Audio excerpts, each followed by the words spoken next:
Palembang Rajawali News TV. Sekretaris Daerah, Sekda, Provinsi Sumatera Selatan Insinyur Esa Supriyono menghadiri konsultasi publik, rencana aksi kelompok kerja mangrove daerah Provinsi Sumatera Selatan dan rencana desain restorasi ekosistem mangrove di pesisir Sumatera Selatan yang digelar di Ballroom Hotel Aston Palembang, Rabu, 29 November 2023.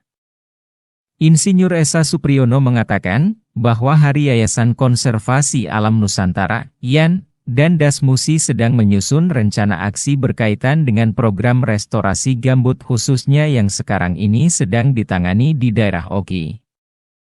Kami berharap dengan adanya penyusunan program dan rencana aksi ini bisa diimplementasikan kepada masyarakat dan mengerti betapa pentingnya mangrove dalam rangka mempertahankan wilayah pesisir pantai untuk tidak abrasi dan pengurangan perluasan lainnya, ujarnya. Di tempat yang sama, Kepala Dinas Kehutanan Provinsi Sumsel, Panji Cahyanto, S.Hut, M.Si menambahkan, di Sumatera Selatan sudah terbentuk kelompok kerja mangrove daerah, KKMD, yang didasarkan oleh keputusan Gubernur.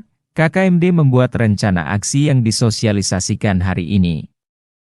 Dengan harapan ada masukan-masukan dari pihak-pihak terkait untuk perbaikan rencana aksi.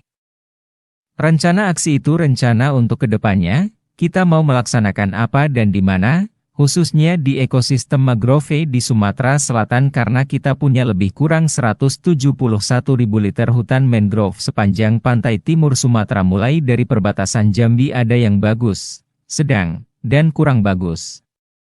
Yang terbanyak ada di Kabupaten Oki sama Kabupaten Banyuasin, ungkap Panji. Harto, melaporkan dari Palembang, Sumatera Selatan. Ini juga subsistem sebenarnya.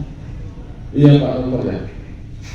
Coba kita ke beberapa desa yang ada di pesisir yang sudah masuk dalam keluarga sejahtera itu hanya beberapa persen. Sisanya tetap petani.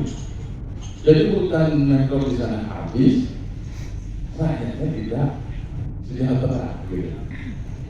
Dampak negatif apa? Satu, resiko bencana meningkat. Tadi sudah disampaikan oleh Pak Sekda. Apa bencananya kalau pesisir kita rusak? Kemudian ekonomi tidak dapat berkembang, tidak dapat berkembang Bapak Ibu. Khususnya kawasan hutan.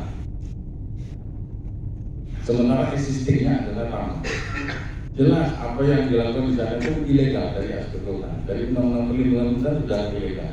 Tidak dapat dibangun industri di sana. Daerah yang menangani perikanan tidak bisa berkontribusi di sana karena status kawasan. Rencana itu rencana untuk kedepannya kita mau melakukan apa dan di mana itu kan di khususnya di ekosistem mangrove di Sumatera Selatan kan kita punya lebih kurang 171.000 hektar mangrove ya itu sepanjang pantai timur Sumatera dari perbatasan sampai perbatasan Jambi. Ini kan kita kondisi yang bagus, ada yang sedang, ada yang kurang bagus. Yang terbanyak di Kabupaten Oki sama Kabupaten Banyuasin. Yang banyak ya hampir 171 itu. Kalau yang di Muba itu di kanan kiri sungai ya. Kalau yang di Banyuasin sama di Oki kan di sepanjang pantai timur. Lagi dah. Supaya masyarakat paham bahwa mangrove itu sangat penting bagi kehidupan manusia kan. Karena mangrove kan selama ini kan agak jauh dari kawasan manusia, tapi ternyata kerusakannya juga cukup banyak karena ada tambang hutan dan sebagainya. Penyebab kerusakan Pak Sekda tadi ada yang mulai tambah, ada yang untuk pemukiman kan gitu. Tapi memang kalau masyarakat dan kita semua paham nih, akhirnya kan bisa kita perbaiki. Karena memang tentu yang Pak Sekda itu tidak hanya cukup di ruang kita, semuanya harus berpartisipasi untuk perbaikan ekosistem mangrove. Cukup.